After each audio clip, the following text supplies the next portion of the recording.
रावण भले ही एक राक्षस कुल का राजा था, लेकिन उसके जैसा दुनिया में दूसरा कोई व्यक्ति नहीं। इसलिए कहा जाता है कि रावण सिर्फ एक है। लंकाधिपति दशानन महाराज रावण अत्यंत ही बलशाली, महापराक्रमी योद्धा, परम शिव भक्त, वेदों का ज्ञाता और महापंडित था। जैन शास्त्र में रावण को प्रतिनारायण माना गया है। यही कारण है कि जैन धर्म के 64 सलाका पुरुषों में रावण का नाम भी शामिल है। रावण ब्रह्मज्ञानी और बहुविद्याओं का जानकार था। वह कई तरह के तंत्र, सम्मोहन, इंद्रजाल और जादू जानता था। रावण के पास एक ऐसा विमान भी था जो अन्य किसी के पास नहीं था। इसलिए जब रावण मृत्युशैया पर पड़ा होता है, तब भगवान राम अपने भाई लक्ष्मण को रावण से राजनीति और शक्ति का ज्ञान प्राप्त करने को कहते हैं। क्यों राम जी ने लक्ष्मण को रावण से शिक्षा लेने को कहा? जब राम जी और रावण के बीच युद्ध हुआ तो रावण की हार हुई। रावण मरणासन्न अवस्था में था। तब भगवान राम ने लक्ष्मण को रावण से शिक्षा लेने को कहा, क्योंकि राम जी भी जानते थे कि रावण इस संसार के नीति, राजनीति और शक्ति के महान पंडित है। इसलिए राम ने लक्ष्मण से कहा कि तुम रावण के पास जाओ और उससे जीवन से जुड़ी ऐसी शिक्षाएं प्राप्त करो जो तुम्हें और कोई नहीं दे सकता है। भगवान राम की बात सुनकर लक्ष्मण मृत्युशैया पर पड़े रावण के सिर के पास जाकर खड़े हो गए।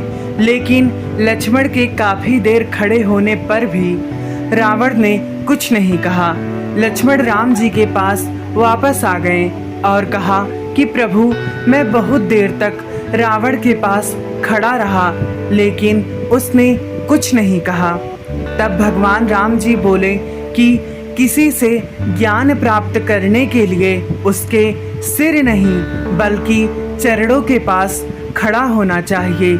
इसके बाद लक्ष्मण फिर से रावण के चरणों के पास जाकर खड़े हो गए और रावण ने मरने से पहले लक्ष्मण को जो बातें बताई वह आज भी हर किसी को जरूर जाननी चाहिए। रावण लक्ष्मण को ज्ञान देते हुए कहते हैं कि किसी भी शुभ या अच्छे काम के लिए देरी नहीं करनी चाहिए। वहीं अशुभ काम के लिए जितना मोहवश करना पड़े उसे उतना टालने का प्रयास करना चाहिए। अपनी शक्ति और पराक्रम में इतना घमंड नहीं करना चाहिए या इतना अधिक अंधा नहीं होना चाहिए कि शत्रु तुच्छ लगने लगे। मुझे ब्रह्मा जी से वरदान मिला था कि मानव और वानर के अलावा कोई मुझे नहीं मार सकेगा, लेकिन इसके बावजूद मैंने इन्हें तुच्छ मान लिया और यही मेरी सबसे बड़ी भूल थी, जिस कारण आज मैं मरणासन्न अवस्था में पड़ा हूँ। रावण का तीसरा उपदेश था कि अपने शत्रु और मित्र के बीच पहचान करने की समझ होनी चाहिए। कई बार हम शत्रु को अपना मित्र समझ लेते हैं, जो कि बाद में हमारे शत्रु साबित होते हैं। वहीं जिसे हम शत्रु समझकर पराया कर देते हैं, वही हमारे असली मित्र होते हैं। रावण ने लक्ष्मण को ज्ञान देते हुए कहा कि अपने जीवन के गूढ़ रहस्यों के बारे में किसी को भी नहीं बताना चाहिए, फिर चाहे वह आपका कितना भी सगा क्यों ना हो।